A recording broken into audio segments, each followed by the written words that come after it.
안녕하세요. 다킴스 다이어트 가정과 전문의 다킴입니다.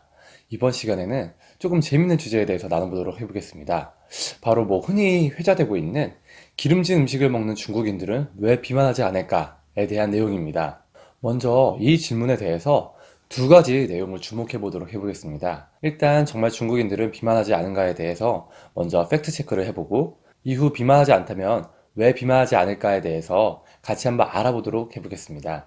사실 기름진 음식을 먹어도 중국 사람들은 비만하지 않다는 이야기가 워낙 널리 퍼져 있기 때문에 정말 이 내용을 사실인 양 받아들이고 있고, 그에 따라 많은 사람들이 이에 대해 다양한 이유들을 설명하고 있습니다. 하지만 먼저 팩트 체크를 하자면 이 내용은 사실과 다릅니다.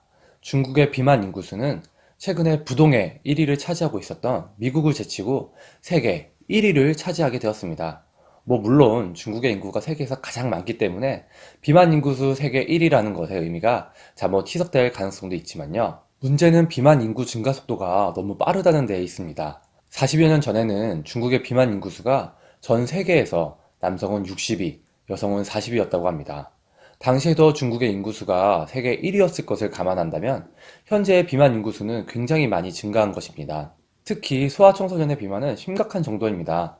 30년 전에 1%도 되지 않았던 소아청소년 비만율이 남학생은 17%, 여학생은 9%까지 올랐다고 보고되고 있습니다. 그렇다면 과거에도 기름진 음식을 먹었던 중국인들이 비만하지는 않았으나 현재에는 왜 비만해졌을까요?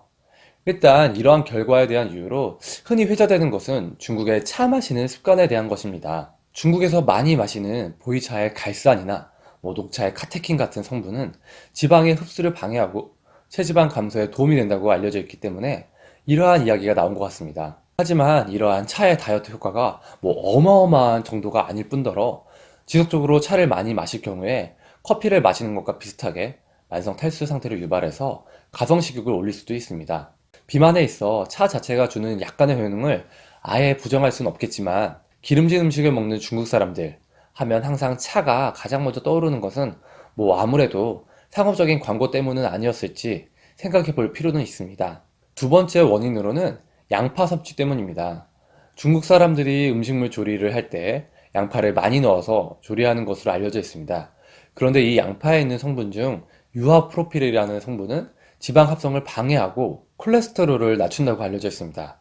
그렇기 때문에 기름진 음식을 많이 먹어도 살이 잘 찌지 않는다, 이러한 이야기를 하고 있죠. 마지막으로 중국 분들의 자전거 타기, 공원에서의 아침 운동 등 많은 운동량을 이유로 들기도 합니다. 우리나라보다 큰 땅덩이를 가지고 있기 때문에 가까운 거리의 개념이 다르고, 그렇기 때문에 걸어서 30분, 자전거로 40분 거리는 굉장히 가까운 거리에 속하기 때문에 그렇게 자전거나 도보 이용을 하면서 운동량이 많기 때문에 비만하지 않았다는 이야기도 있습니다. 하지만 지금의 중국은 과거의 모습과 많이 달라졌고 비만 인구의 증가가 이를 잘 반영하고 있습니다. 물론 이것은 비단 중국만의 변화는 아닐 것입니다. 우리나라도 그렇고 대부분의 아시아 국가가 발전하는 과정에서 대부분 겪게 되는 산업 발달과 그로 인한 생활 습관의 변화, 식습관의 서구화 등 결국 이러한 모든 변화의 힘으로 인해 현재 비만 인구 상승률이 높은 것으로 이르게 된 것입니다. 네, 어떠세요? 그동안 우리가 당연하게 받아들이고 있던 명제인 기름진 음식을 먹는 중국 사람들은 왜 비만하지 않을까에 대해 궁금증이 좀 풀리셨나요? 어떠한 이야기든지 항상 팩트체크가 선행되어야 한다는 점과, 또한 어떠한 하나의 현상에 대해 한 가지 이유로 모든 것을 설명하려는 시도들에 대해서는 일단 의심해보는 것을 잊지 마시기 바랍니다. 이상 여러분의 다이어트 디렉터 다킴이었습니다. 감사합니다.